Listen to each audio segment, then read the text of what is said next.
I'm going to show you how you are going to upload your fluency for the week to your teacher.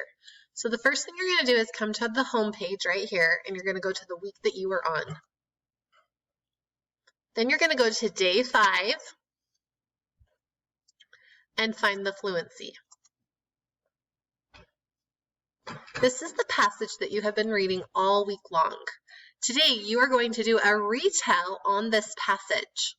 So in order to do a retell, you're going to come up here and click Submit Assignment. Then down here, you're going to click Record Upload Media. And here, you're going to come up on the camera. I'm right here. So the next thing that you're going to do is you're going to click down here where it says Start Recording. It's going to count down for you. And then you're going to start recording it, telling all of your retell about the passage that you've read all week long. When you are happy with your retell, you're going to click Finish.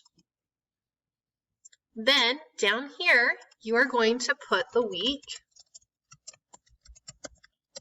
and I would put my name, and click Save. Now this is the part that takes the very longest. After it has saved it, a little box like this will pop up, and in here you can write comments to your teacher.